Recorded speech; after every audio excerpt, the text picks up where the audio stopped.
You can go ahead and do so now. Go ahead, Ken. Does it need to be the microphone? Oh, I'm sorry, Ken. Ken, can you come up and speak into the microphone, yes, sir? Yes, thank you. Please come speak into the mic. I forgot that part. Make sure it's on, too. Push it forward. Yep. Nope, push the lever forward. Thank you. Is it on? Yes. Okay. Good evening. Earlier today, I sent all of you, Ken Oaks, by the way, I sent all of you a memo outlining the opinions of educators at our high school with respect to our current state of affairs. Professional development last week was wonderful, and we all learned many things. We are all relieved to be back to teaching in person after a 6-month-long exile. However, several concerns remain. The PPE we have right now is a great start, but we need more of it, and we need it replenished at regular intervals. The HVAC system at the high school is not yet functioning at optimal capacity. Most of our educators wonder whether they'll have enough prep time to navigate the various technologies and this new labyrinth of regulations. But let me summarize for you in 3 words what my fellow Lyman educators told me today, what their desire is for the upcoming school year. We want success, full stop. We want our students to grow into lifelong learners with 21st century skills, just like every other year. COVID or no COVID, hybrid or no hybrid. Lyman educators went the extra mile in the spring and over the summer, and will continue to go above and beyond to meet the needs of our community, perhaps now with a renewed sense of urgency. One last thing. I was at these last couple of board meetings over the past few months. Everybody is doing a fantastic job, especially the chairperson Sarah and Nicole and Bob and Jay and Sam and Cheryl and many others. I am grateful to be here tonight with all these passionate and caring people. The superintendent said in his letter to parents last Friday, quote, "We're in this together." Together in all capital letters. I could not agree more. We need to take care of each other. We need to think positive. We need to keep up this momentum, resolve any lingering concerns, and ensure that we have the successful school year that our students and families deserve. That is all. Thank you. Thank you, Ken.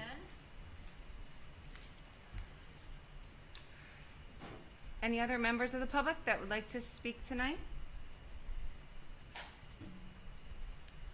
Kyle?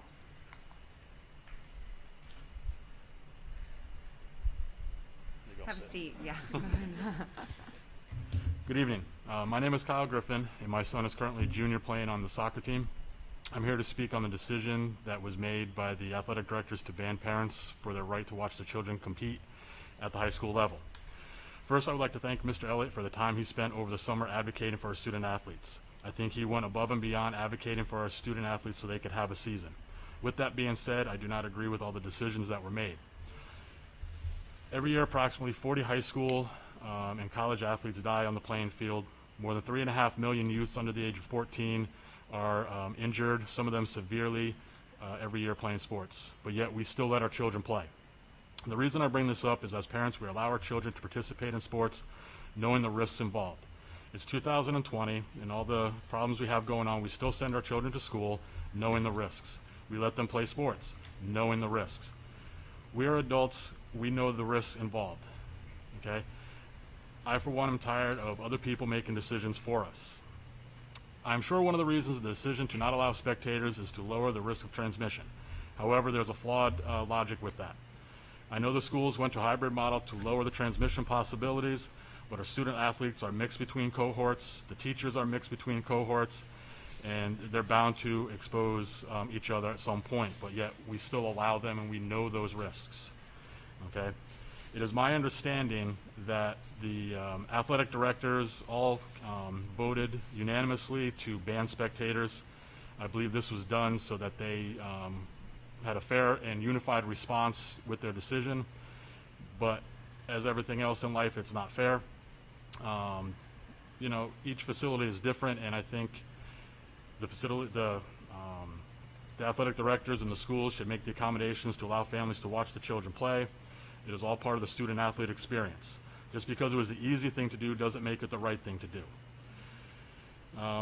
We have 3 weeks before the competitions begin. There's plenty of time to come up with reasonable solutions that are equitable to all stakeholders. We need to start sending a message that we're not going to continue to allow our rights to be taken away. Common sense decisions need to be made We played baseball, soccer, basketball with little to no issues. I personally watched baseball quite often, and we had no issues that I witnessed. If there were other issues, you don't, just like your children, you don't ground one child just because the other sibling did something else. In closing, the CAC should never have made recommendations to not have spectators. All one has to do is look at the CDC guidelines and even the state guidelines for public gatherings. I believe that the ECC is going overboard by banning parents from their right to watch their children play.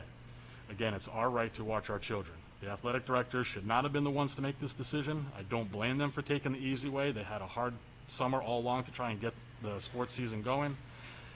They have always done more than what we can imagine for our student athletes. The easy way is usually never the right way. We have all suffered a lot during these last 6 months. It's time we start allowing adults to make our own decisions and getting back to life as we know it. Again, we know the risks. Thank you. Thanks, Kyle. Are there any other members of the public who'd like to speak tonight? Okay, thank you. Seeing none, we'll move on to item number 4, consent agenda. Is there a motion on the floor? Motion to approve. Go ahead, John. I'd like to make a motion to approve the consent agenda. And I'll second it. Thank you. Motion by John, seconded by Nicole. Any discussion? Okay, all those in favor of approving the consent agenda, raise your hand. Okay, that is unanimous. Thank you. We'll move on to number 5, reports of the committees. Let's start with policy. All right. Policy met last week and they met again today. And we have first readings that will be acted on later. I don't believe we need to talk about them until we get there. Okay, sounds good. Thank you, Maureen. Just a reminder, make sure you're speaking right into the microphone and nice and loud, big voice, okay? I say that. Finance and facilities. Okay, we met this evening, and so just sum up about facilities. The tents are up, the fire alarms are being checked, the shields are up, some more are being ordered and on the way. Masks and gloves have been distributed in bulk quantities, face shields and gowns in small quantities. Between September 9th and 10th, we are going to have, oh gosh, I can't even read my own handwriting. Additional wipes coming in, thank you. The MERV filters, which are the number 13s, will be delivered around September 10th, and they will take 1 to 2 days to install. On September 16th or thereabouts, the water bottle fillers in the schools will be installed, I believe. They're going to be shipped. Shipped, okay. Let's see, the LMS, which is this school, the gym exhaust fans are now working, and the 6 exhaust fans will be replaced this Thursday that are not functioning. The oil tank project is in the works. October 22nd is the target date for the new oil tank to be installed, and there will be a couple weeks of work prior to that to get that underway. At Lyman High School, there are 9 roof top exhausts that need to be replaced. They will be delivered this week and installed next week. There were new dispensers for toilet paper and paper towels that were replaced at LES. And currently we hired 4 additional custodians to be working in 2 at LES, 1 at LMS, and 1 at Lyman. We discussed COVID funds. We are up to $149,000, but that was using budget, money from last year's account, plus the allotment that we got from the state, which comes to about $145,000. And I believe there was too much to report on this year's budget, and we also talked about the calendar for coming up with next year's budget, which we will begin working on this month. That's it. Oh, was that it, Nicole? Wow, that's quite a bit. Thank you so much. Superintendent Evaluation. Yes, we met once last week and again today, and we're doing 2 things. We're finishing up the 1920 evaluation. At the same time, we're beginning the 2021, so we're in the process. Great, thank you. And safety and security. Safety and Security met on September 2nd. We were joined by the superintendent and our SRO, Kevin Solonsky, and we had some great conversations and we got some great information. Saw them out there this morning too. I know, it was so great to see them. So great. Curriculum? We did not meet. We're still waiting for a curriculum director to be hired, but I believe Mr. Angeli is going to speak about that later tonight. Okay, great, thank you. Negotiations, Mark is not here, but I do know that the secretaries have begun the negotiation process. And we'll be meeting again very shortly. Goals and enrollment? Nothing to report. Nothing to report. In EastCon? Unfortunately, due to work conflict, I was not able to attend the last meeting, but basically EastCon currently is kind of in a survival mode. They're just trying to get things up and running again with the COVID and kind of feeling their way through. Mm-hmm. Great, thanks. And governance, nothing to report with governance this month. So we will move on to our administrators' reports.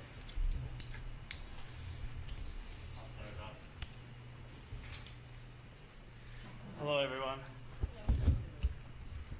So I'll start by a little bit about summertime. It was a very busy summer, as you know, the reopening committee and work here in the building. The middle school was especially unique because we had asbestos abatement that took weeks and weeks and weeks this summer, so it slowed down other things that were going on in the building. But that was done successfully, so we have some very nice looking classrooms now that have all new tile in them and wall molding, etc. All the asbestos is removed. We moved a lot of classrooms around this summer to accommodate teacher requests and also to look at the size of classes that are in classrooms. One thing I wanted to point out about that is it's always interesting to do something on paper, do it mathematically, but then see it in practice. And so today, when I was walking around, for example, looking in classrooms of 12 or 13, it really is incredible to think of putting double that when we go back to full-time. And those of you that, I know a lot of you are teachers, you know exactly what I'm saying. And an example I'll give you quickly, if you take a table like this and you measure between the ends, mathematically I can tell you it's, 4.5 feet, 5 feet. But then put two kids there with book bags, supplies, their body in a chair, that bubble decreases drastically. So to see it in person today was actually a little bit shocking for me because mathematically I'd gone through the whole building this summer. So definitely going to be something to think about when we move forward to the thoughts of going full-time. PD last week was incredible. Teachers really enjoyed it. It was nice to have teacher experts be able to present to their colleagues. It's always very well received when we're able to do that. I think last spring people definitely became technical experts in some areas, some more than others. And so we tapped into that experience and people were able to share a lot of the tips and tricks that they refined from the spring. So we actually started our PD with, what worked well, what were some of the issues, how did you keep kids engaged, and we kind of used that and built upon it through the whole week. So it was very nice to have the time last week to be able to work on PD and look at ways to engage students both in the building and through the distance learning platform. Our opening went well today. Having the students come in by grade level and going through different entrances was great. Superintendent was out there. He saw how we did it. We had teachers from every grade level out there corralling students into their correct doorways and classrooms, so it went really well. There was no issues with that. I'd say overall the biggest thing today was technology issues, and a lot of that was on the user end. I mean, the phone rang off the hook all morning, non-stop, and it was people that forgot their passwords or couldn't log in for some reason, or maybe had a Google Meet for one class, but now the bell schedule had changed and they should have been doing a different one. So I think once we get into a routine, all of that will go away because they'll get used to where they need to be at what time and familiar with the different codes. I will say, as I expected, I think in the community, the parents at large, especially if you're someone that chose distance learning, I think some may have had an expectation that I call a production quality video. That's not going to happen with a Chromebook turned around facing a whiteboard. And so I did have several calls talking about picture quality, audio quality, etc. And my answer to that is, at this point, with the technology we're using, we're doing the best we can, but we're going to look at ways to improve it. We've already got some webcams that we're adding in addition to the Chromebooks. I'm not sure how microphones would work and how expensive that would be. But as time goes on, we're certainly going to keep looking at how this is playing out and coming to fruition, and improving our technology. Talking to Jacques, there's so many new products that come out all the time that perhaps we'll find ways to have our distance learning recipients have a better quality experience through better technology. But again, a lot of that's going to be trial and error and learning as we go. Overall, it was a very, very good opening. I watched teachers. It was interesting to see they had multiple screens open because they're communicating with the students through the Google Meet, but yet they're also following along a presentation that they're projecting onto their board. So they've got split screens or tri-screens, or it's definitely mind-boggling to see all of the things being juggled at once in a classroom right now. It really is incredible to see. So I was proud of the staff, and I thought they did a great job today. Thank you. Thank you. Oh, I'm sorry, open house. Open house, sorry, Jay. It would be the 23rd. The way the middle school is doing it is we are having Google Meet sessions for each grade level. It would be from 5 to 7. So it would be in half-hour increments. So each grade level will give an overview, just like they would do if it were live in person. So each team will be on the Google Meet session. They'll give an overview of their courses and things to expect throughout the year. And it'll start from grade 5, so that'll be a half hour starting at 5 o'clock, and then we'll do each grade level right through until 7. Okay? Sounds good. Thank you.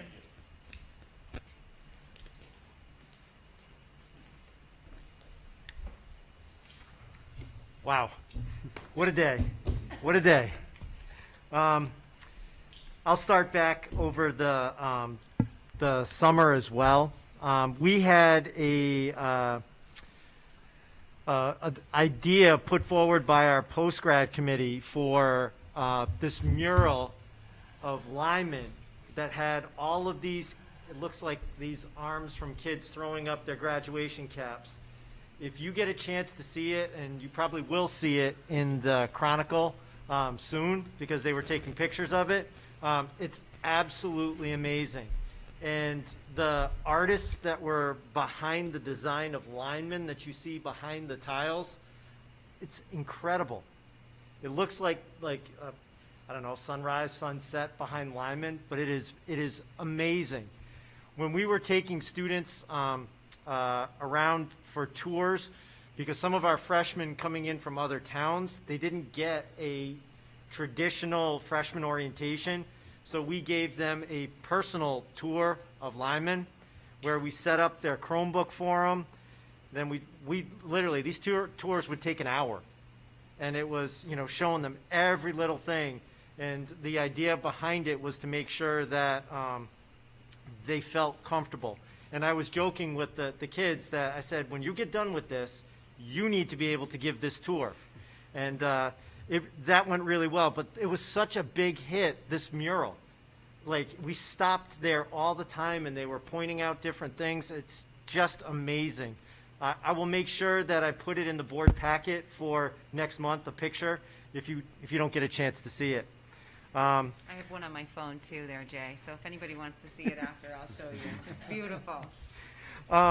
We had the painting project at Lyman where we painted the upstairs, the second floor, and the stairwells. It's amazing.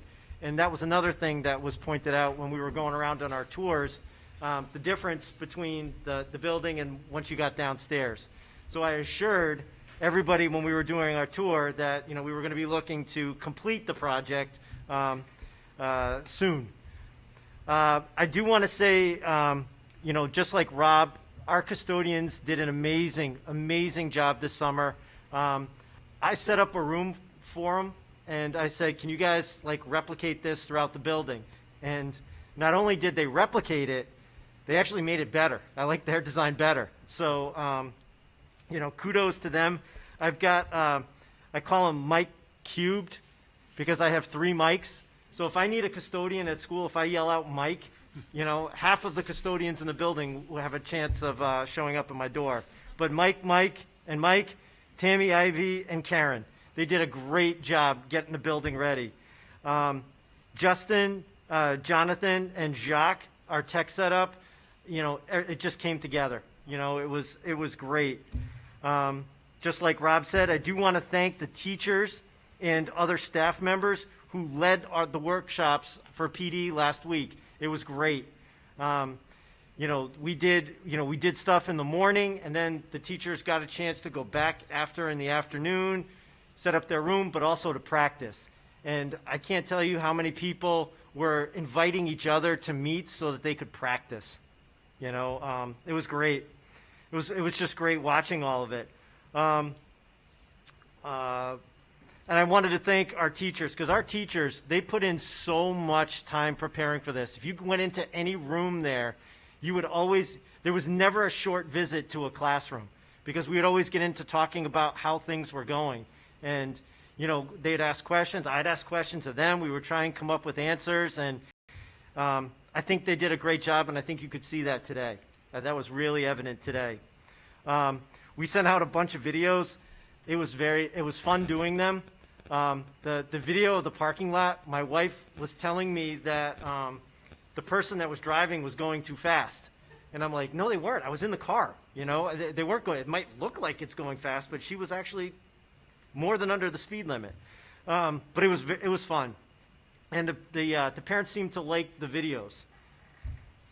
Maybe they were just telling me that to make me feel good. But we had a great day today. And you know what? When we drove in, and you got to see the banner that said, "Welcome back, Bulldogs." When I got to school, I was walking in right by the front entrance, and the night before, on Monday, 2 teachers and an IA wrote all these in sidewalk chalk, all these messages to the kids, and they were all encouraging messages. It was so great to see.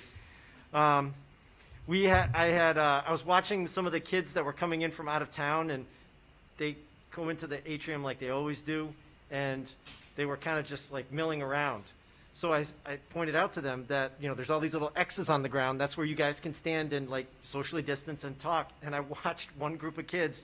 Each one of them found their own X, and then they just stood there and looked at each other. And I'm like, it's okay, guys, you can talk now. This is okay. And it was funny. You had to see it. They laughed, and I told them I would start putting their names underneath their X, so that would be their X.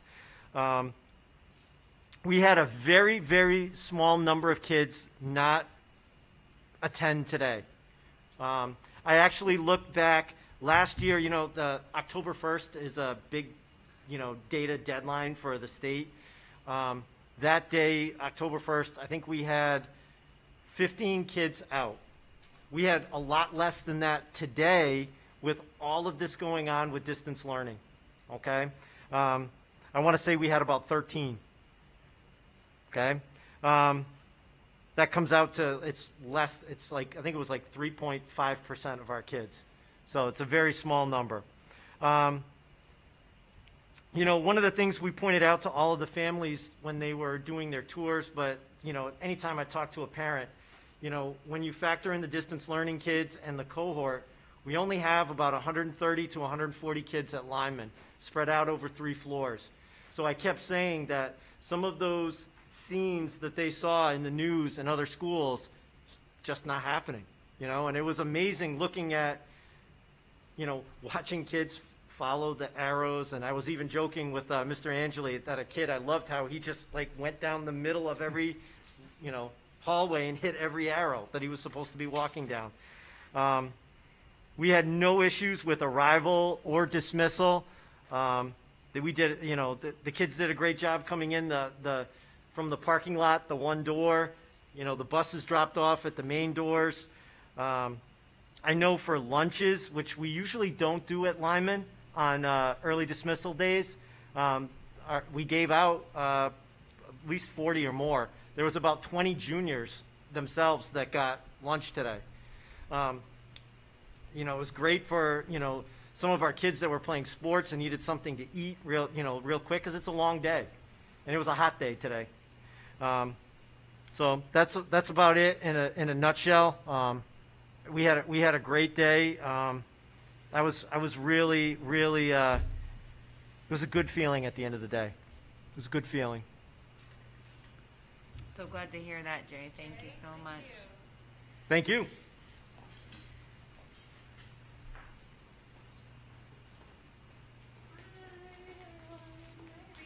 I feel like they said so much already, so I'll try to keep it short.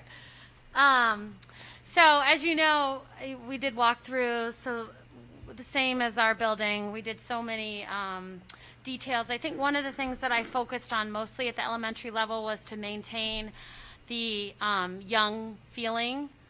So you'll notice on my building, the stickers are more, you know, for little kids, and the signs and all those kind of things to maintain that feeling of warmth and the little youngness that's needed for the little guys.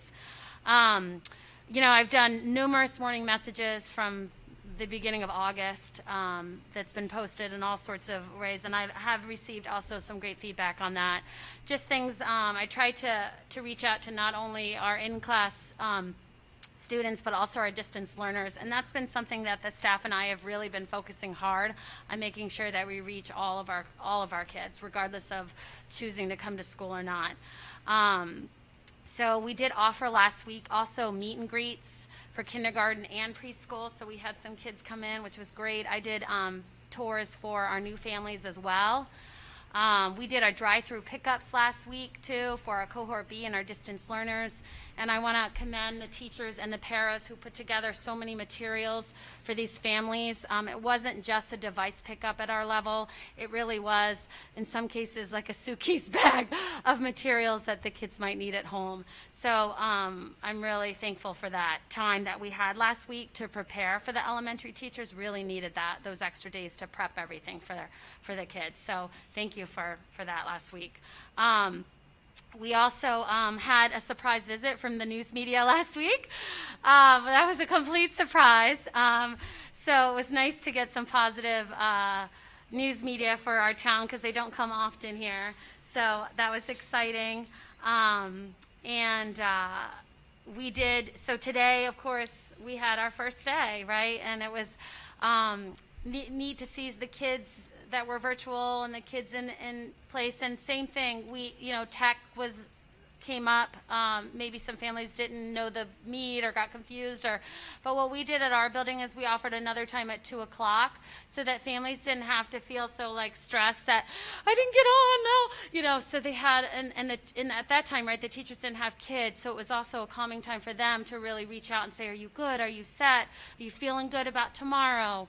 So I think that was a really smart time for us to offer to our families, again, for the younger, which require more, guidance and support through that process of the tech piece. I don't know. It was nice to just see people again. And thank you for your support. I really appreciate it. And again, to everybody, this was a really big teamwork. There's no way that we could have been where we are without everybody chipping in. So I know that other administration thanked other people. Also, I don't know, Cheryl's coming, I don't know if you're saying, but it was nice to have the paras for a week too, to look through case managers. I know Becky's here just to go through and make sure they're all set so that they can support properly too, those students. So it can look different than in the spring, which was more challenging when everyone was thrown into it. So thank you for supporting that too. Thank you, Rita. Oh my goodness. Thank you to all of you for this long day. I don't think we anticipated our board meeting being on the same as the first day of school. So I know today has been a very long day for all of you. So thank you very much. Any other administrative? Usually relatively quiet at board meetings, they know I'm not quiet. But Hi. So yeah, we had a successful 4 hours of school in the Department of Pupil Services, so I'm super excited about that. We had our ordinary glitches with, transportation, but nothing that blindsided any of us. I've gotten positive reports from members of the department, whether they're special education teachers, related services providers, IAs. I would just echo the sentiments of the building admin, like everybody was just so happy to be back in school today. I just want to acknowledge the hard work that my teams did in all 3 buildings across the district this summer. Their level of dedication and commitment, they just continue to amaze me, and I feel so blessed to be their director. I really do. I just love their insight and that they feel free to offer me their insight. We don't always agree on their insight, but their insight is valuable to the decision making that happens in the department. The PD was great. I want to thank you for last week. It was exactly what everybody needed to get us to where we were today. We had a wonderful professional development from Pat Hogue and Lori Duhame, one of our instructional assistants up at the high school, about a new accountability tracking system that we've put in place at the high school and the middle school. It's a shared document, super exciting. Parents have access to it, and this will definitely assist the students, the teachers, the instructional assistants, the parents, related services, everybody kind of being on the same page, knowing where our students are and what they need. So I'm very excited about that. I have asked them to contemplate maybe coming to the board and sharing with you what they put together. So, because it's nothing short of amazing. Sabina Eska, our district social worker, is already in motion with sending out a biweekly newsletter from the support staff, so that's exciting. She's done a lot of work already with the staff, just heightening awareness about DCF referrals and things of that nature when we have students at home and what that looks like and how we do it. The middle school and high school have a vetted resource document that they're using for technology for special education that has been shared with department members. And we'll be taking a closer look at high needs students. We have high needs criteria that we developed that the special education teams are using with the target date of those students who are looking like they could benefit from increased in-person. That will begin September 21st. Hopefully we'll be back in school on the 28th. If not, we have another target date of October 5th to bring the kids in, really keeping health and safety at the forefront of our decision making with the cohorts and things. And State Department is well underway. State reporting is well underway in the department with CDAC, and we're already working on PSIS for a child count. So again, thank you so much just for the planning and the dedication and the time, because I really think we've put our faculty and staff members in such a good place going into such a difficult school year. So that's it. Thank you, Cheryl.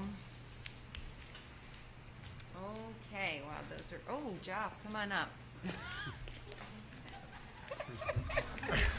I just want to say that as the IT director for Lebanon Public Schools, it was awesome to see these teachers, what they pulled off today.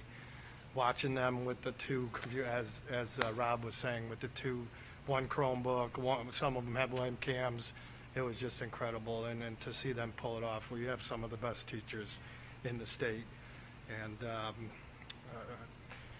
this is my 6th opening day at school, and I thought this was going to be the hardest one. It really wasn't. Everything just fell into place, and the teachers were really patient, and I'm just happy another opening day went off well. Well, we couldn't have done it without you guys, so thank you so much.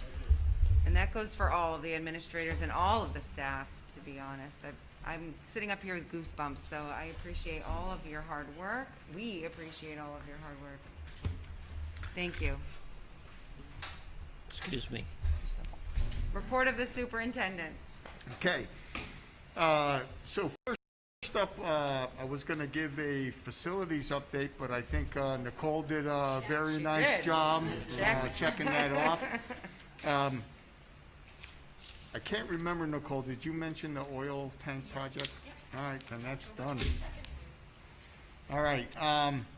So next is enrollment report. So that is in your packet. You will see that our numbers are a little bit lower than expected, in particular at the elementary school. So we ended the year at 378 at the elementary school, and right now we are at 351. You will notice that the pre-K and the K numbers are down this year. And in speaking with Rita, she's telling me that some parents of our very youngest students are kind of playing a wait and see how the coronavirus piece works out. And then we could be seeing an influx of kids if things are going well. And so that's why those numbers are down. At the middle school, we ended the year last year at 300. This year we're starting at 297. And at the high school, we ended the year at 317, but we're actually at 318. So the high school is actually one bigger. Also, of note, the board should be aware that we do have 22 students who were withdrawn for homeschooling during COVID. So when I talk to the principals about the students that are being withdrawn, they tell me in their conversations with these parents, the parents have been indicating that they'll send their children back to school if things can be normal again. And so that's kind of what we're all waiting for, things to be normal again. So there are 22 kids. Right now, 10 of them are elementary students. 9 of them are middle school students. So you would see that the middle school would also be bigger than it was last year if those 9 kids were there. And 3 of them are high school students. So I think this would have been a year that we would have actually seen growth if it weren't for COVID-19, with our young parents of our youngest kids holding back on registering the kids. Like I said earlier, doing a wait and see kind of thing, and then the 22 students that were withdrawn for homeschooling. And our magnet population is basically the same, 31 students in the magnet program. Dawn has a question.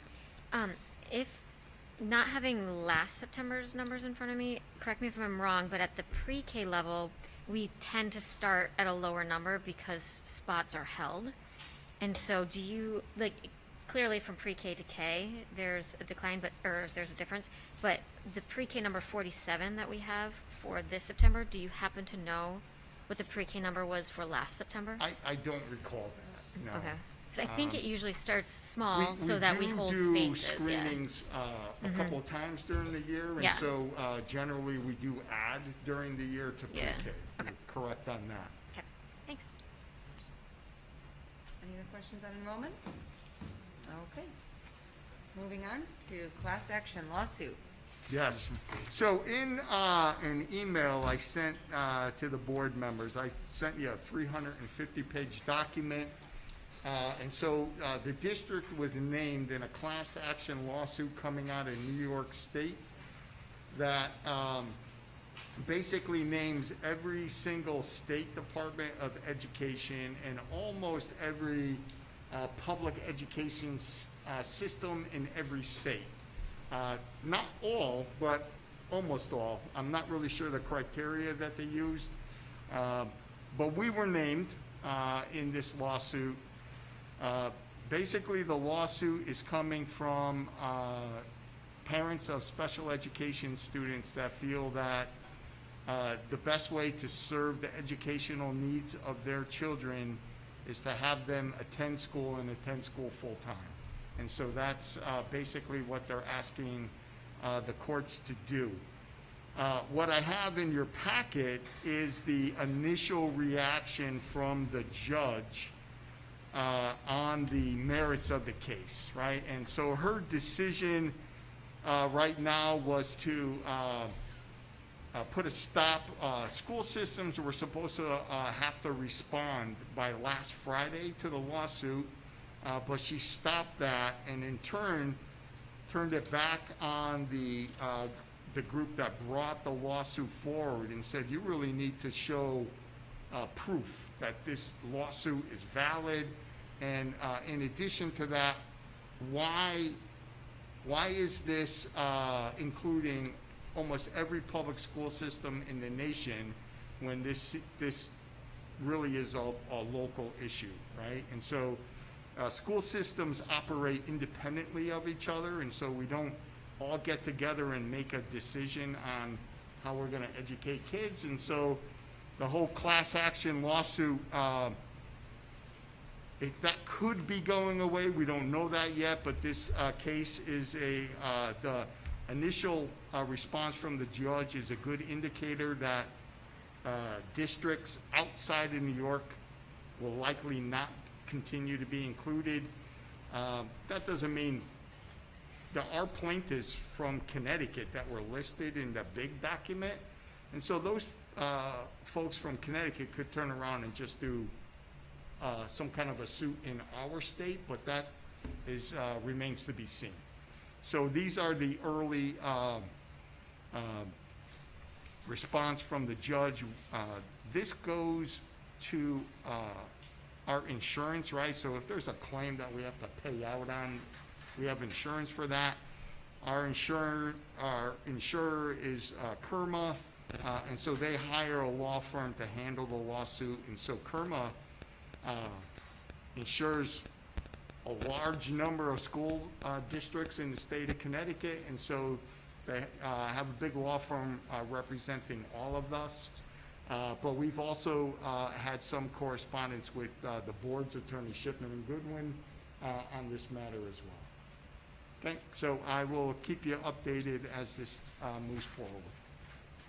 Any questions on that? Okay, great. Move on to food service.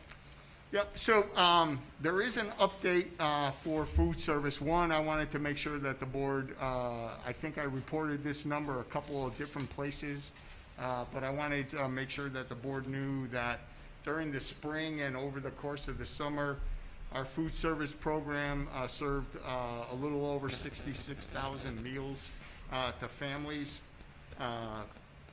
Those meals were available to school-aged children, 18 years and under, plus any other children living in the household. The second waiver we received actually opened up the meals to basically any child in Lebanon or outside of Lebanon. The update is that the Department of Agriculture at the federal level has decided to extend the waiver program for meals. Excuse me, I'm fighting with my mask. Through December 31st. And so all meals for all of our children, whether they're free and reduced lunch or not, will be free for the basically the first half of the school year. So we will provide free meals to our students that are in school, plus we will continue to have a pickup program for the students that are distance learning, but also any child living in town. The parents could come and pick up meals. So that's the update on the food service program. I do know that sometimes a concern has been raised that giving away all this food is costing the town and the district money. That has not been the case through the spring and the summer. The food service program was actually turning a profit this year for the first time in a long, long time. We don't know if that'll continue because now we're fully staffed, and over the spring and the summer, we weren't fully staffed. But with all the meals receiving full reimbursement, we brought in more money than we normally do. And so we will see how this year goes, and then we can use that money to upgrade, facilities at our schools for cafeteria facilities. Good. Thank you. There are two questions. Dawn was first. I'm wondering how that impacts our contract with Chartwells. So I'm specifically thinking, there might be other things, but I'm specifically thinking about like when we make a certain amount, then we have to pay something, but if we make, so I'm just wondering how that impacts this year's contract. So it doesn't impact it in any kind of a negative way. The way we structure that contract is that Chartwells guarantees a bottom line at the end of the year. And so generally, over the last few years, they've been saying we'll end the year with $100 to the good, right? And then if they don't hit that, they waive their administrative fees. The board also has to pick up any cost if they're not able to cover all the costs, but they waive their administrative fees, and so that offsets those costs by a lot. Because we're actually turning a profit, so to speak, in our food program, that money is money that the food program can keep, and then, like I said, we can use it to upgrade our kitchen facilities and other things related to the meal program. Matt had a question. So you said that up to the age of 18, and you also talked about how some people are holding their children back from enrolling in the, kindergarten or whatever.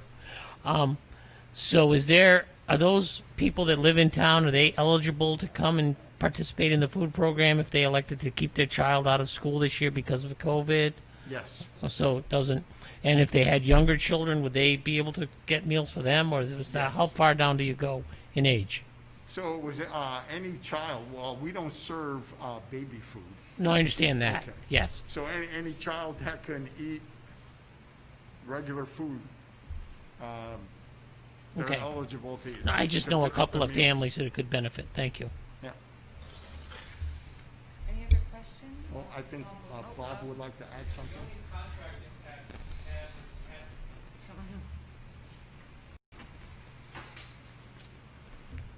Thanks. The only contract impact we had was to extend the contract for last school year to a 12-month contract with state approval, because our contract with Chartwells is a 10-month contract that ends in June. So the superintendent and food service director had to extend that 2 more months. Mm-hmm. Yeah, that was to cover the summer Right. meal program. Thank you. Any other comments on this? No? Okay, thank you. So now to reopening schools. Right. So you've already heard from several people, so I don't want to repeat what they've already told you, except that I do want to say that the week of PD, it was probably the most touted PD the district has offered. It was really welcome. We had several teachers, administrators, IAs, our nurses, school social workers, school counselors, et cetera, that were providing professional development for everybody else that was in the district. And so it really was really nice. It started on Monday with convocation. I thank Sarah for sending a recorded greeting on behalf of the Board of Ed, but we had a nice virtual convocation where we really did all the same celebrating that we would normally do in person. Our Teachers of the Year, our Paraeducator of the Year, our folks that were hitting tenure in the district and other type of milestones. We recognized all of them.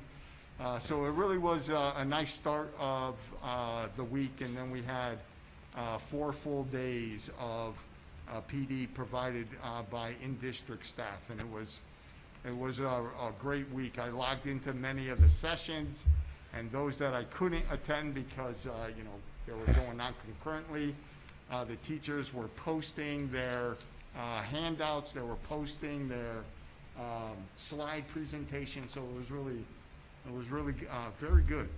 Can I ask a question about it, Bob? Sure. Who was in charge of of setting it up? Did the teachers sign up to give professional learning? So or? we had the reopening committee, and one of the subcommittees was professional development, and so that subcommittee really did a ton of work recruiting people to provide certain types of professional development. We also had the nurses that were offering professional development from the health and safety subcommittee. And so it was the work of several subcommittees.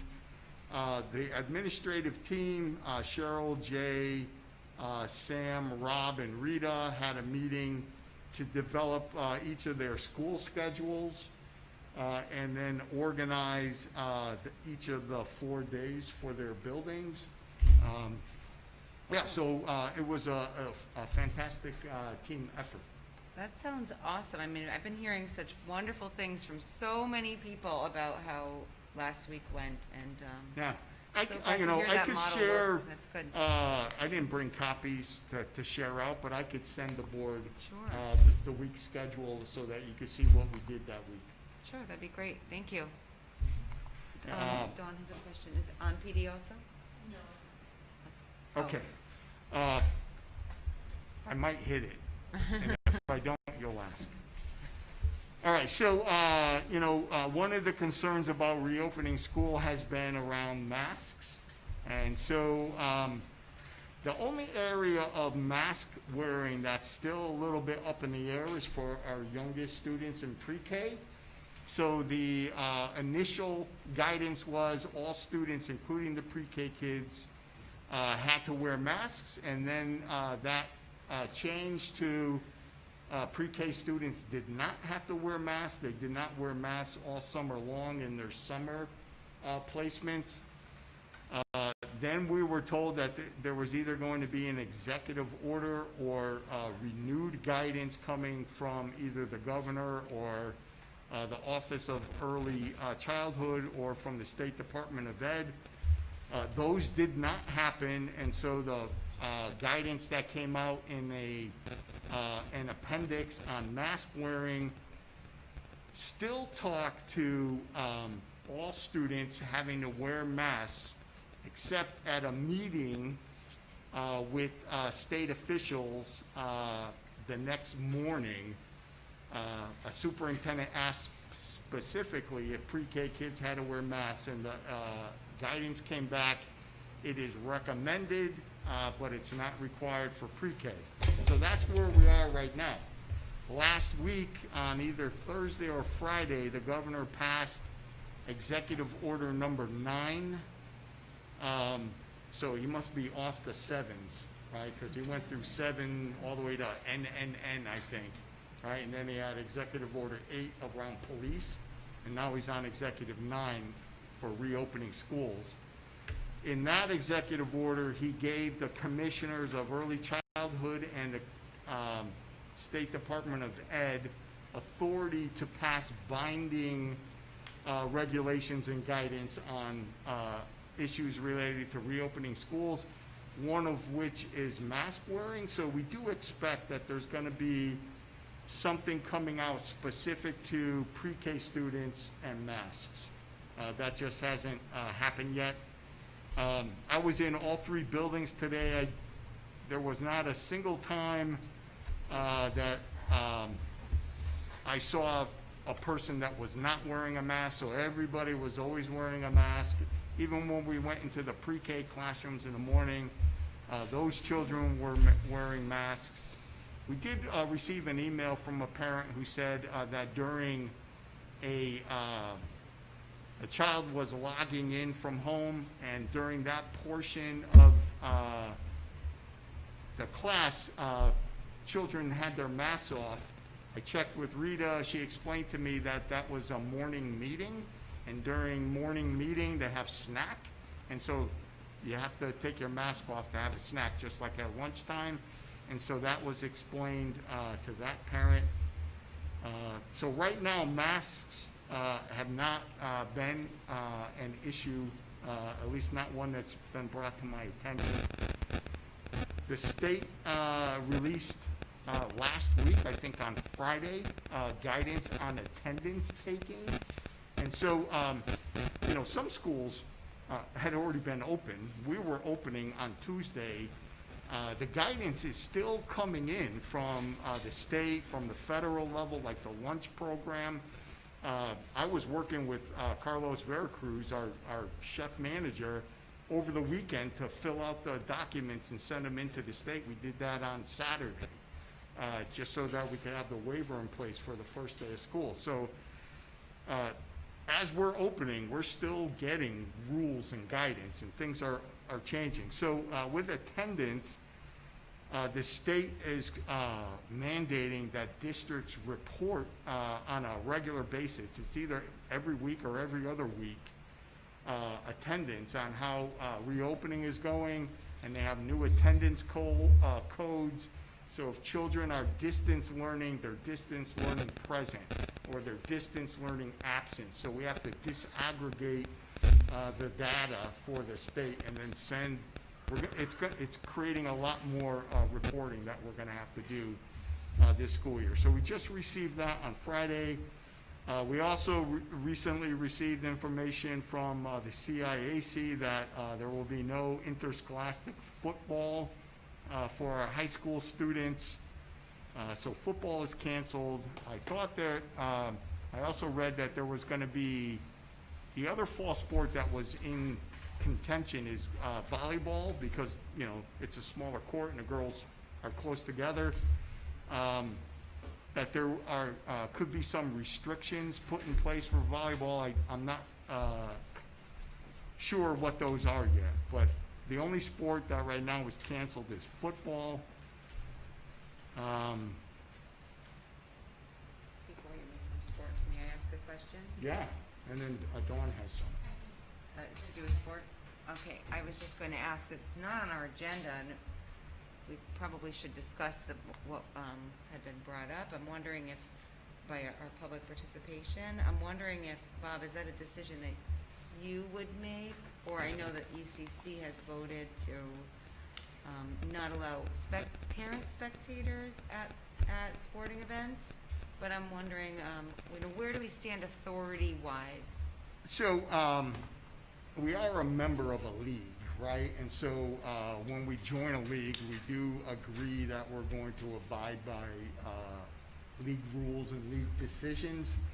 However, that said, I do know that there was a group of superintendents and principals and ADs, some of which are in the ECC and some of which are in other leagues, but in the southeast part of the state. They were going to have a meeting last week to just discuss whether or not they will even have sports this year. So, you know, that would definitely be our decision if we were going to participate at all, or if we were going to only participate in some sports. The rule about spectators, I think, is one that we could take another look at.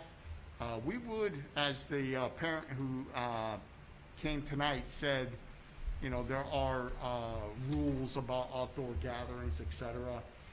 We ran up against this a little bit at graduation as well, because the number includes all the participants, right? And so if we were to have spectators at our athletic events, we would more than likely have to include in the tally the athletes, the coaches, etc. And then we would have to determine how many other people would be able to come, and then establish a way to monitor that, and then we'd be turning people away that thought they might be able to get in. And so there's always that piece too. So, I would have to talk with Jay and Scott about whether or not that would be something that we should be looking at. I would need to know how many kids are going to be sitting on the bench, et cetera, Okay. I know that the sports season is about to get started. I'm wondering if you could keep us posted on those decisions that you're making and where we stand before the season begins. Any seasons begin? So they are in practices now, but games Right. are a little bit delayed. Okay. Thanks, Bob. Nicole? So what's the difference between the summer soccer spectators were allowed to go to that one and the fall one? I don't know. I'm not really sure. Are you talking about like a youth leagues or I something? could probably explain that. That's not through Lyman or the high school at all. Summer so that soccer. wasn't through the school system? No. Danelle? Yeah, we didn't have any I think people are games. distancing themselves Yes. enough. I mean, people are pretty, they know about it, so. Mm-hmm. Danelle? I think what's confusing is that there are gathering limits for so many different things. And so there's things like graduation limits, and then there's stadiums, ice rinks, arenas, outdoor, indoor. So the limit numbers change for each one, and then sometimes it seems like they're consistent, and then you look and it's like, wait, they said 500, and then this one said 25% capacity. So it changes, but I would definitely agree with what he was saying, because I have kids in sports too, and obviously family is in the same cohort as the kids that are playing. So if we were to, have to have a limit, you could limit it to families of the players, and you could also limit it to hometown fans only. I know in the guidelines from the CIAC and the State Department, it says that they recommend families could participate in being spectators. That sounds odd. Could be spectators. So I'm in favor of looking into that further too, as you know. My other question is, I know there's a question around town wondering about middle school sports. Are we having middle school sports or not? So I've had some conversations with Chris Fabry, who's the assistant athletic director for the middle school. Right now, we are like one of 3, maybe 4 middle schools that are actually still trying to hold middle school sports. Most schools have canceled middle school sports. So because we're still trying to make it happen, he will begin later this month with practices and wait and see how many middle schools are still available to have games. But we are in a little middle school league as well, but it doesn't look like we're going to have any kind of league competition because there's not enough teams. I think right now it's us, Columbia, Bolton, and maybe Salem. Everybody else is canceled. Great. Thanks, Bob. Is that it for reopening? We have more. Unless there's more questions or comments. I don't think so. Oh, Danelle. You said before that it's difficult with some of the audio issues. I don't know if there's a possibility that the teachers could get a microphone, because my daughter was at home today and I could hear him okay, but it was hard to hear other kids in the class if they were participating in something. And then the added muffle is another problem. I know they have plexiglass in there. Teachers like to walk around, but maybe they could take their mask off if they're behind the glass so that you can hear them better. Teachers cannot take their masks off. So at one time, teachers were going to be allowed to take their masks off if they were 6 or more feet away while they were teaching. And then that rule was changed to they got to leave them on.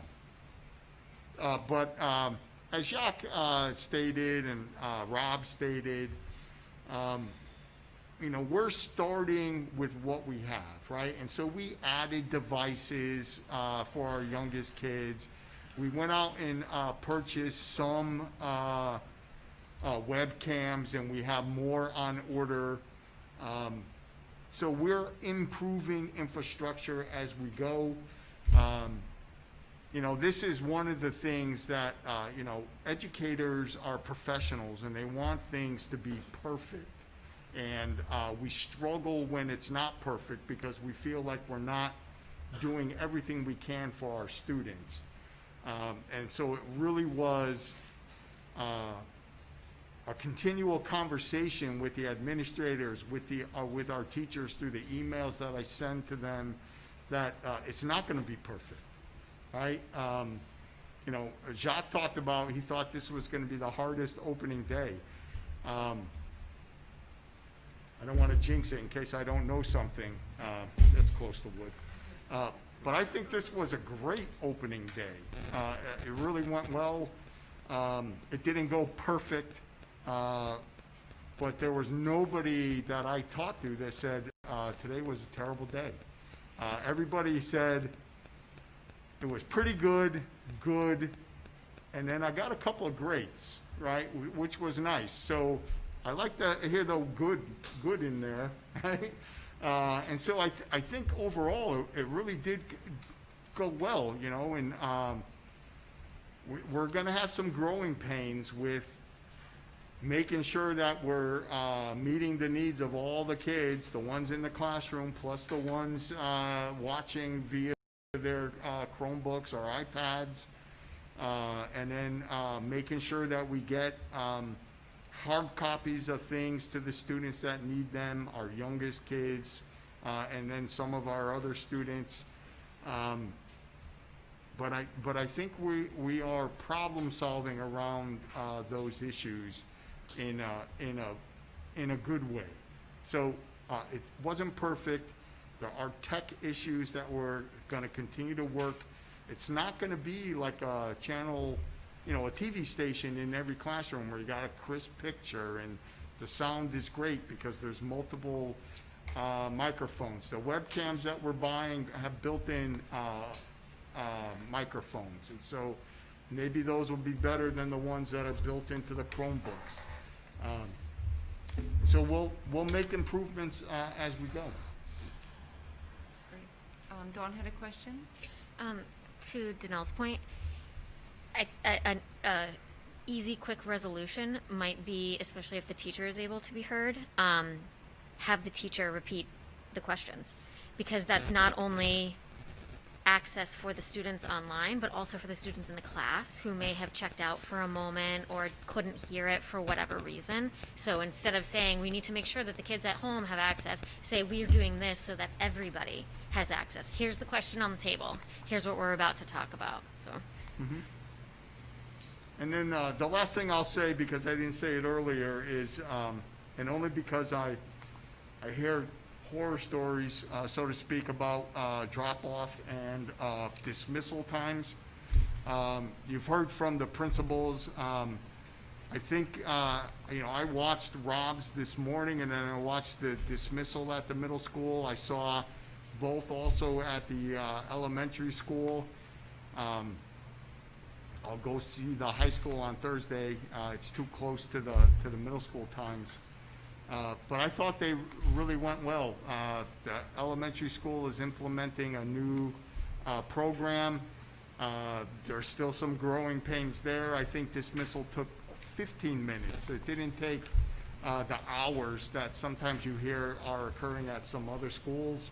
And so 15 minutes wasn't bad. You know, the teachers manning that door felt a little dejected that, you know, it wasn't as smooth as possible. And I said, hey, if you ask me, that's a check mark in the win column, right? Every kid, there was a parent there. There was somebody there to pick them up.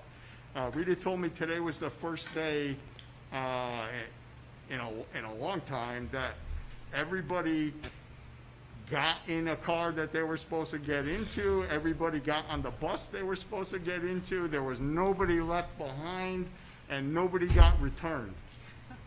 That was right. And I can tell you, at the elementary level,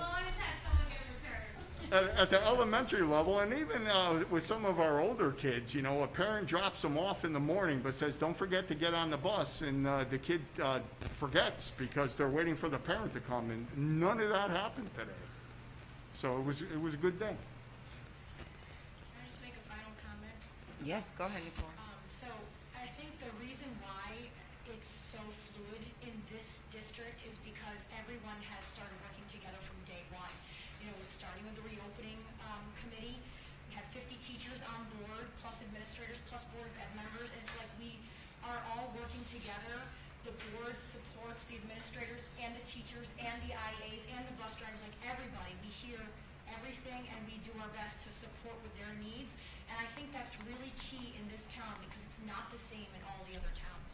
I work for a way bigger district and it is not that way at all. So I think that this district is very fortunate that we have a Board of Ed that supports everything that you guys are doing and that you guys feel the trust in us that you know you're going to work with us so that we can fix all these problems, and that's why everything's so fluid right now. So I think that's great. That's awesome for all of us. Like, yes, I like design.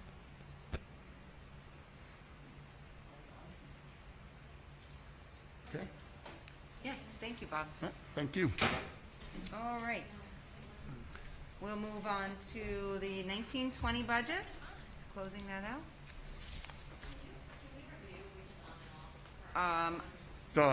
Is on.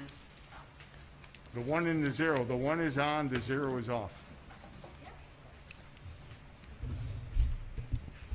I just said so. Moving on. Are you unplugged?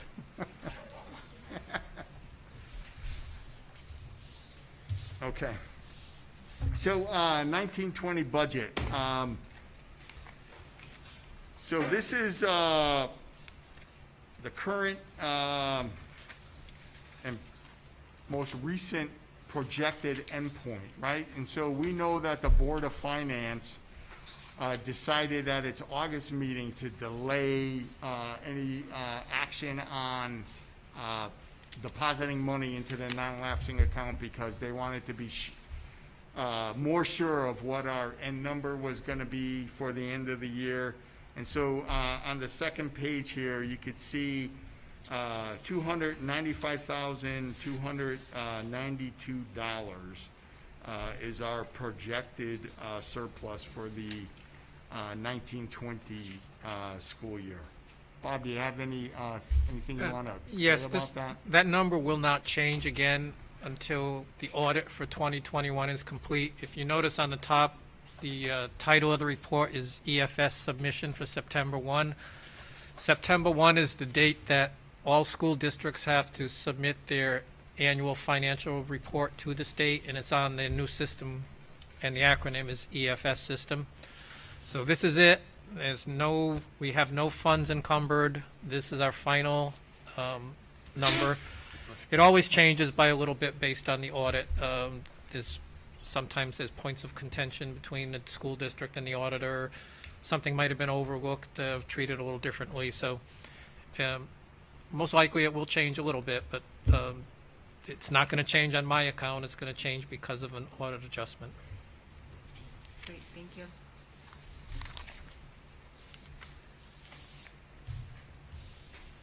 Okay.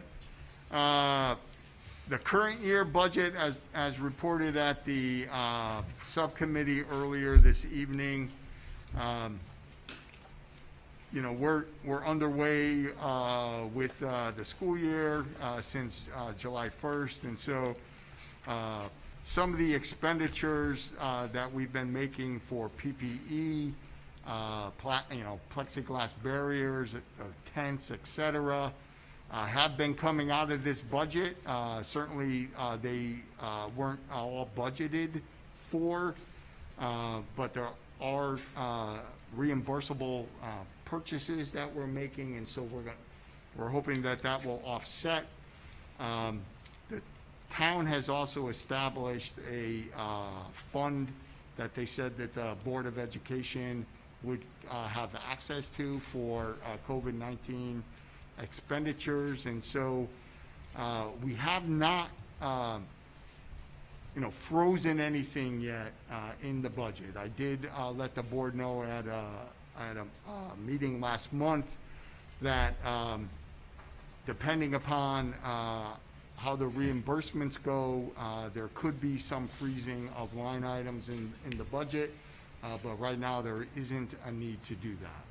Right? We will just continue to monitor spending and see how it goes. Yeah, I would just like to add that right now in the 2021 budget, we have a lot of moving parts that are directly related to COVID. We still have some staff vacancies that were late in coming and haven't been filled, and we don't know what the health enrollment will be on those people when they finally do come on board. We know we're going to continue to spend money on PPE equipment throughout the year. We don't know at what point it might increase or decrease.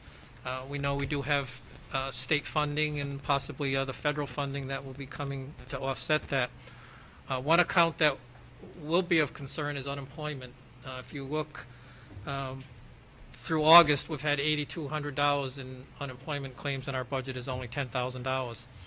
Legislation was passed for COVID where we will be reimbursed for 50% of the unemployment. As of yet, we haven't seen a penny. The state is late in doing that, but I would point out that all of the, at least 95% of the unemployment claims are people who left Lebanon voluntarily, were working elsewhere, apparently have lost their jobs, and in the municipality we pay dollar for dollar. We don't pay into the UTF fund.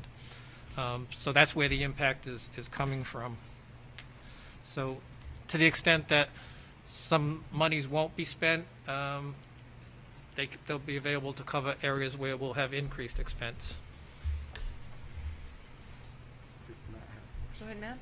So, the only thing, this budget's great and everything else, the only thing that I would really be really careful of, because there's a lot of us got burned this summer, with the increased amount of electrical draw, I think we need to keep a close eye on that particular number, because that could rise dramatically over what it has in the past with the extra fans. Oh, thank you.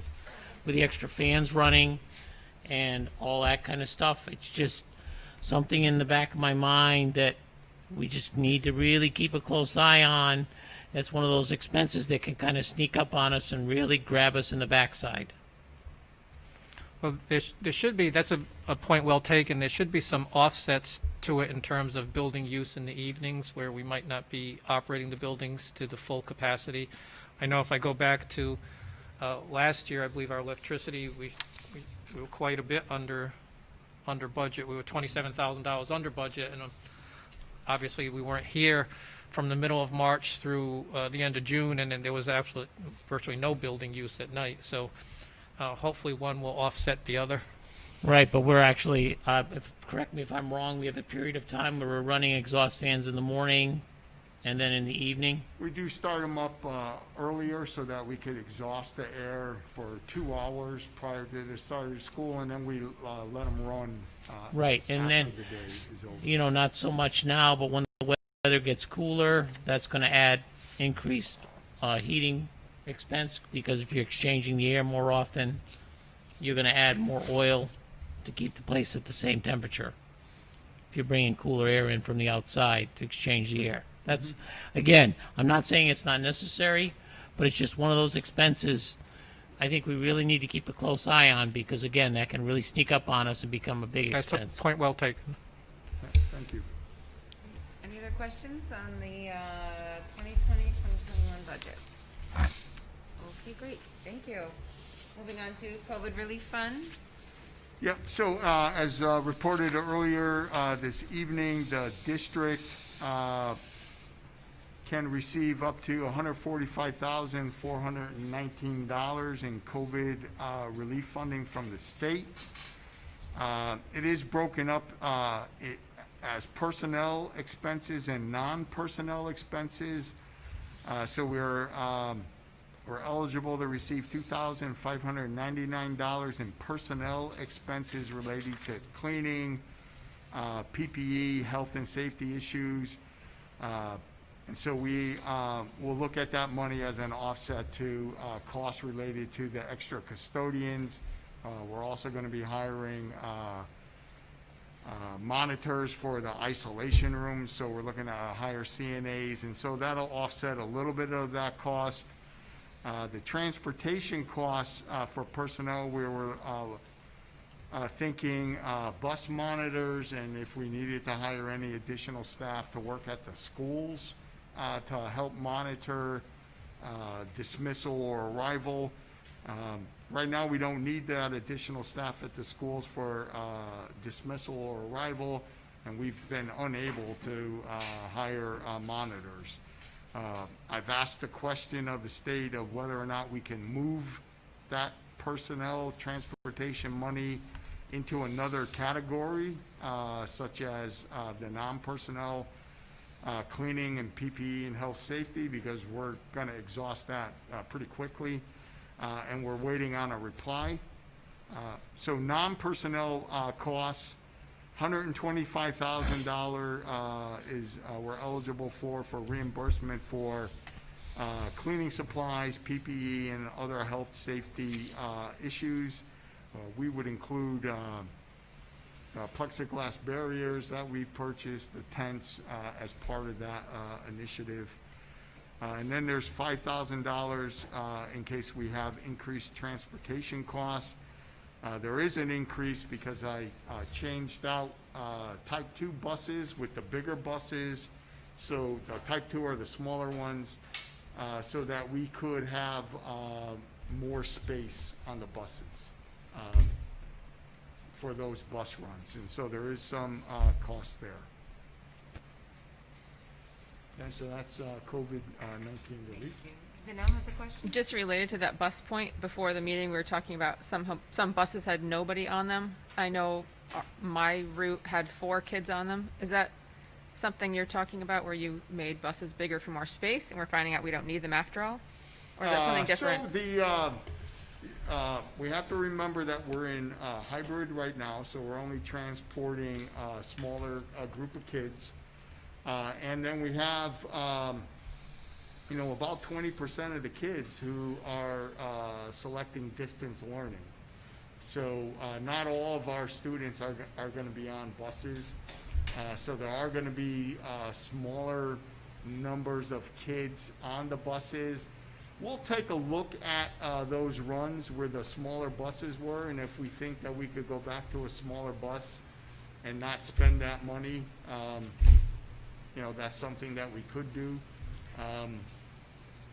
But right now we're kind of waiting to see how it goes, and then of course we're hoping that we'll go back to in-school instruction on either September 28th or October 5th, and then we'll perhaps have a better idea how many kids will actually be on those buses.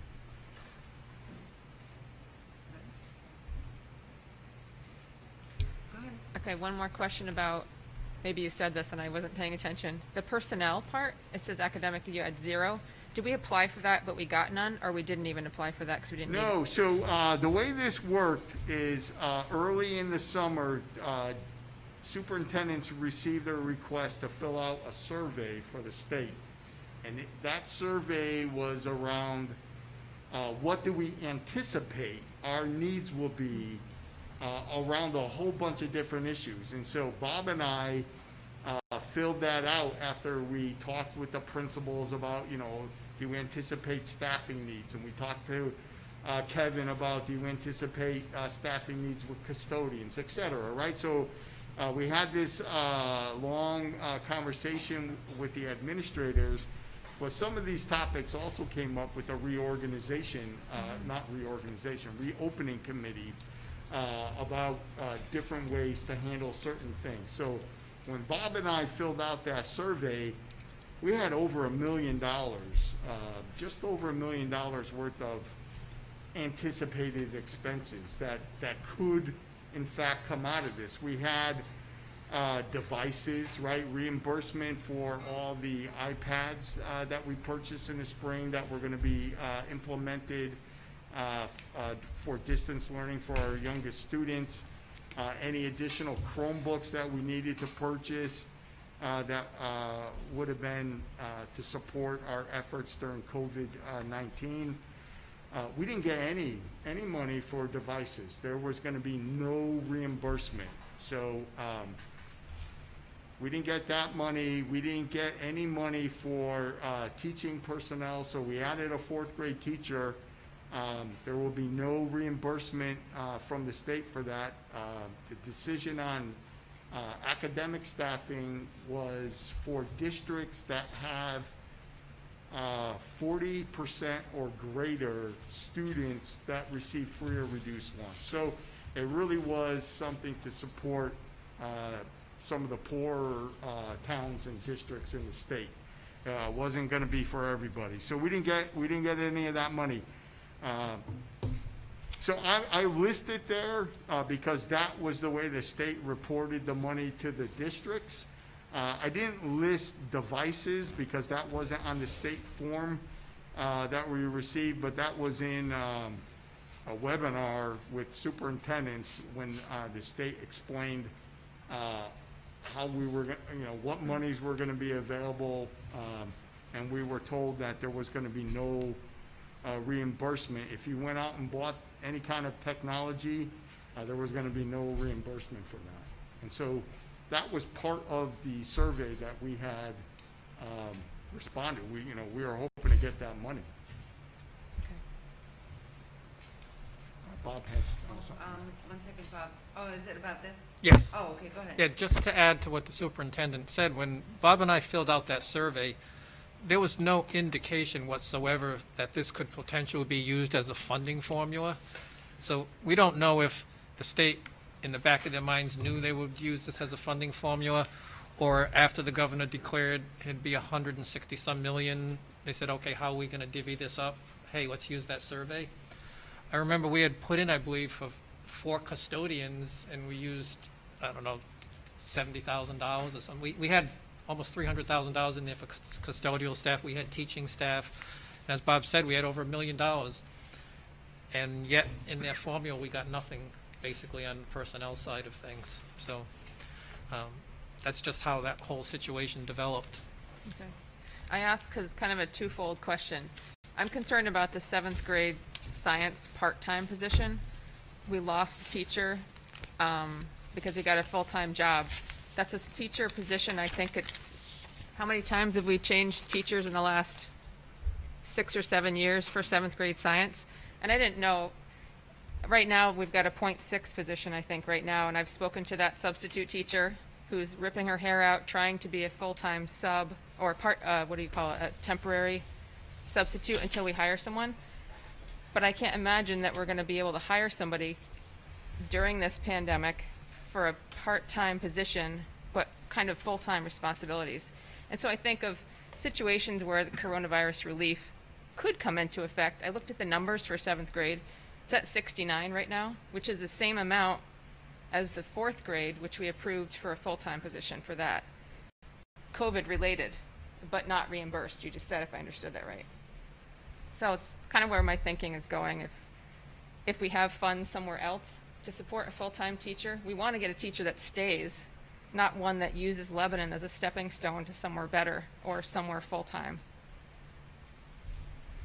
Right. It's a difficult position to fill when it's a .6. Something to consider. Dawn? I have 2 questions. One goes back to buses, but I'm going to hold that for a second.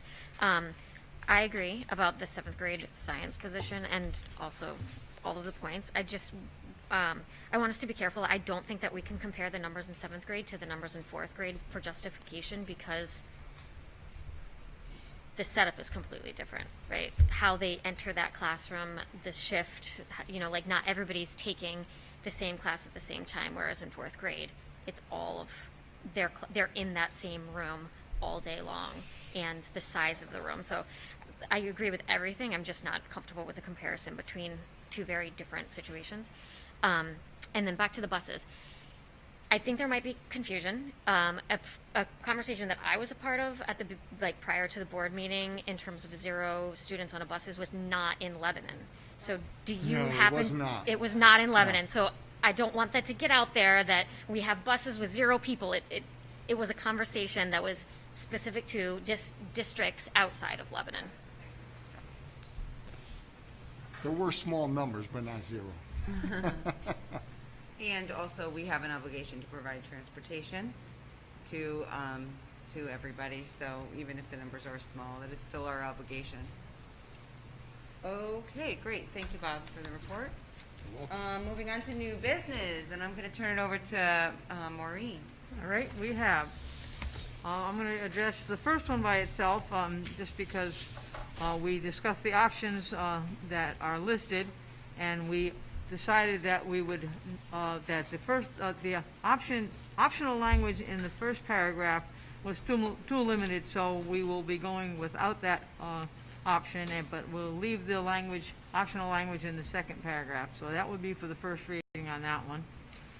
And the next three, you'll notice that we have a number for our regular manual, and then we have a COVID number. We would like to have the first reading on B, C, and D. We will be using the shipment and goodwill language to update our policy, our current policies, and then the 3 COVID policies we'd like to also get approved for a second reading next time. The next 3, E, F, and G, do not need a second reading because the language for shipment and goodwill is exactly the same as ours. They match. We're just going to renumber them. I would make a motion that we just accept those 3, E, F, and G, and move those along without any problems. I don't think the board really needs to vote on that. They don't need it, but fine. Then we'll have 4 for the second reading next time. Great. Thank you, Maureen. All right, we'll move on to our action items. The first on the agenda is the letter of retirement. Motion to approve the letter of retirement. Second, okay. Motion by Nicole, second by John. Any discussion? But all the best to Mrs. Ingram, and thank you for her years of service. All those in favor of approving the letter of retirement, raise your hand. Okay, great. That is unanimous. Thank you. Yes. We accept it. Yes, we accept. Okay, number 2. Act on the letters of resignation. Is there a motion on the floor? I'll make a motion we accept the letters of resignation. I'll second that. Thank you, John. Motion by John, seconded by Maureen. Any discussion? Okay, all those in favor of accepting the letters of resignation? That is unanimous. Thank you. Okay, item number 3, act on increase in substitute pay. We need a little background before we make a motion. Right, so in your packet, you will have a document that's titled Lebanon Public Schools Minimum Wage Increase for the 2021 budget. So in 2019, there was a law change that increased periodically, and you see the schedule there over the next few years. The minimum wage will go up from whatever it was. It went to $11 on October 1st, 2019, and by June 1st, 2023, we will be at $15 an hour for the minimum wage. So this year, as of September 1st, the minimum wage went up to $12 an hour. We pay our substitute custodians, our substitute instructional assistants, minimum wage. We also see listed there substitute secretaries, but we hardly ever use that one, but we list it just to let you know. And so those will go to $12 an hour by law. The substitute instructional assistant pay, when you calculate it out by the number of hours they work, comes to $84. Our current teacher substitute pay is $85, right? And so generally there is a difference between what we pay our substitute IAs versus what we pay our substitute teachers, really just based on job responsibilities, and pay them commensurate to the differences of the positions. So along with the minimum wage, we are recommending that the substitute teacher wage rate be increased to $90 a day, and then it would go up to $100 a day thereafter. So we're just tying in the wage increase to $12 an hour, but also letting you know that we think that there's an impact for the substitute teachers as well. Okay, thank you, Bob. Any questions for Bob? I do have one question. I just want to ask, will we be doing this again next year and the following year? So you'll be bringing this to us before the start of next school year as well? Yeah, so next year, the wage increase goes to $13 an hour August 1st, so we will be doing this in July. Okay, great. Yeah, and, So we'll look at all of them again in July. yep. Okay. Great. Dawn has a question? I'm just a little bit lost here, because I know that we approved this same one last year, correct? And so we approved it last year, but I guess why are we approving it every year? We've already approved it. Because the board approves the dollar amount, and so the dollar amount went up. And the minimum wage keeps going up every year, so we have to kind of stay afloat. Right, but didn't we approve this exact document last year with this plan? No, To you get to voted on $15? the increase as of October 1st, just at $11. We Oh, just the provided- first one? Okay. Yeah, we Thank provided you. the schedule just as the background information. Gotcha, thank you. You're welcome. Bob? Just as a point, in 2 years, it's actually going to go up twice in the same fiscal year. We're doing the rest of it in 1 meeting. Great, thank you. Any other questions? Okay, is there a motion on the floor? Motion to accept the increase in substitute pay. Great, motion by Nicole, is there a second? Seconded by Danelle. Any further discussion? I would just like to say that I've always been mortified on how much money we spend on substitute teachers. I'm gonna have a hard time approving this, because I don't think they should be staying home and sending substitutes in all the time. You mean, okay. When we look at our budget, we spend so much money on substitutes every year. That means the teachers aren't going to work. Well, everybody gets sick every now and again. Well, I know. That's but- It also means that they're using the time that they have earned, correct? Well, yeah, but still, it still annoys me. I never took time off, so. All right, any further discussion? All right, all those in favor of the increase in substitute pay, raise your hand. Okay, that is Nicole, Dawn, myself, Alexis, John, and Danelle. All those opposed? That is Matt, and all those abstaining? Maureen abstaining. That motion passes. Thank you. All right, number 4, I'll turn it back over to Maureen. Alrighty, let me turn my page. We have second readings for the COVID policies.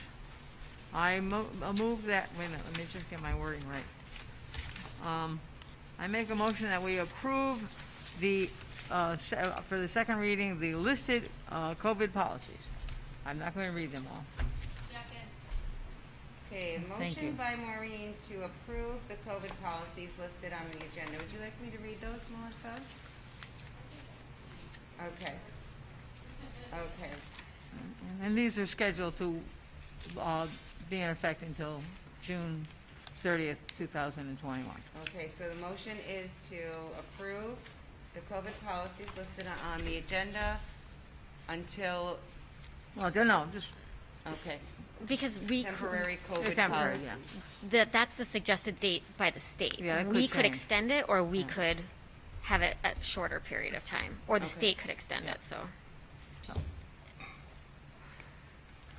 Okay, so do we need to discuss that further and list that explicitly? No? No, Okay. no date. The motion was from Maureen, seconded by Nicole. Any discussion? Okay, all those in favor, raise your hand.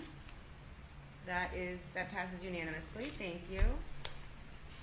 Okay, Item number 11 on the agenda, anticipated executive session. Is there a motion on the floor? I'd like to make a motion to enter into executive session for the purpose of discussing contract negotiations.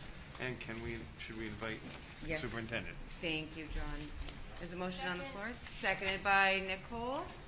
All those in favor? That's unanimous. Thank you very much, and thank you.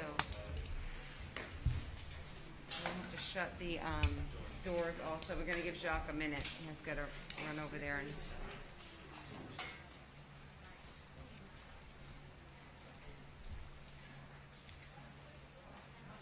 Because we're going into executive session.